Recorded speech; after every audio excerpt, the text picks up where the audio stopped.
Radhe Radhe everyone, आप देख रहे हैं सीरियल से आपा, जहां पर हम देते हैं आपको आप ही के फेवरेट शो की इंट्रो। आज के राधा कृष्ण के एपिसोड की शुरुआत होती है कृष्ण का नाम जप रही होंगी और उधर दूसरी तरफ से आलक्ष्मी अपनी जो इविल एनर्जीज होंगी उनको कंटिन्यूसली स्प्रेड करती हुई सारे द्वारका में अंधेरा कर देंगी। अंधेरा इस कदर बढ़ जाएगा कि सब एकदम घबरा जाएंगे और सबकी तबीयत भी खराब शुरू होना हो जाएगी। कृष्ण इस अंधेरे को देखते हुए एक लैंप जलाते हैं और बलराम कृष्ण को देख कहते हैं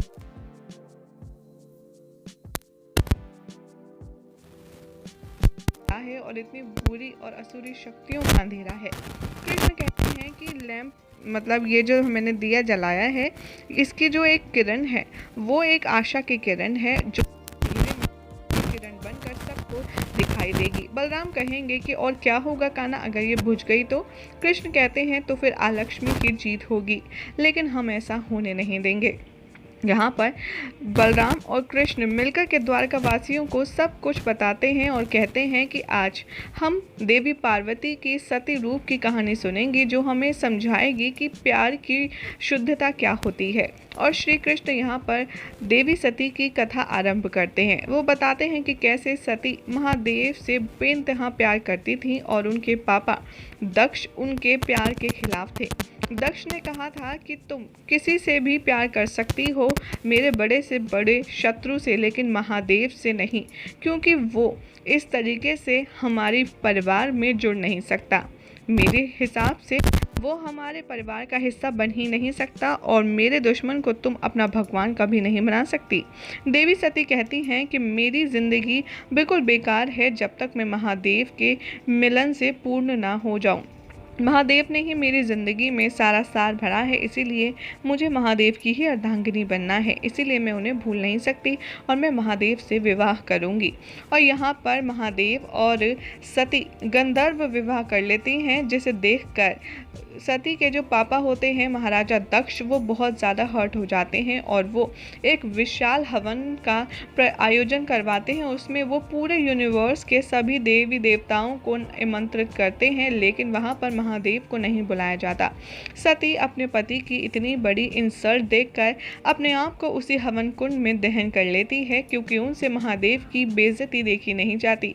और इस पर महादेव इतने ज़्यादा क्रोध में विलीन हो जाते हैं कि वो देवी सती की जो डेड बॉडी होती है उसे लेकर पूरे यूनिवर्स में घूमते रहते हैं और तब वो नारायण के पास पहुंचते हैं और नारायण के समझाने पर वो देवी सती के पूरे शरीर के 52 पार्ट्स करते हैं और उन्हें अलग अलग हिस्से में फेंक देते हैं और एक लंबे मेडिटेशन यानी कि तपस्या में चले जाते हैं, जिसके बाद सती दोबारा से जन्म लेती हैं। इस बार सती का जन्म देवी पार्वती के रूप में होता है और वो महादेव की भी भक्त होती हैं।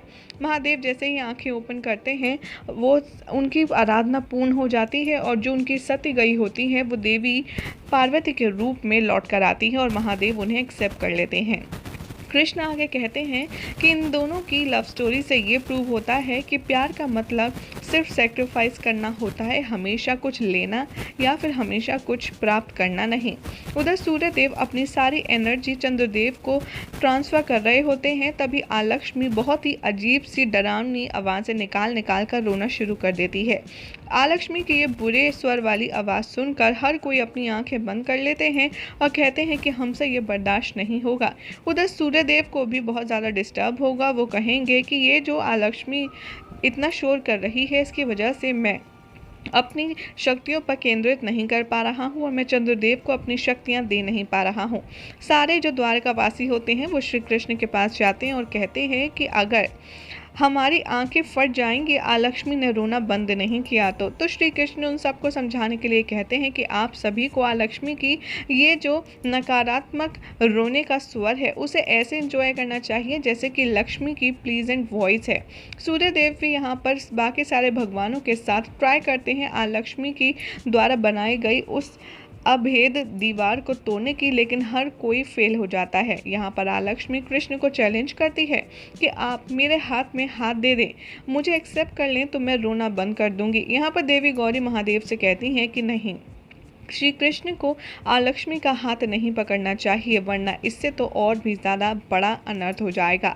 यहाँ पर राधा द्वारका वासियों को देखती है और कहती है कि आप सभी को कृष्ण के नाम का जाप करना चाहिए, वही हमें इस दुविधा, इस संकट से निकालेगा। और वो कृष्ण का जाप करने लगती हैं सबके साथ। आलक्ष्मी और बुरी तरीके से रोने लगती हैं। राधा कहती हैं कृष्ण से कि कृष्ण, अब तो मैं भी इस आलक्ष्मी के रोने के स्वर से डिस्टर्ब हो रही हूँ और मैं ध्यान केंद्रित नहीं कर पा रही हूँ। कृष्ण कहते हैं तो बताओ हमें क्या करना चाहिए।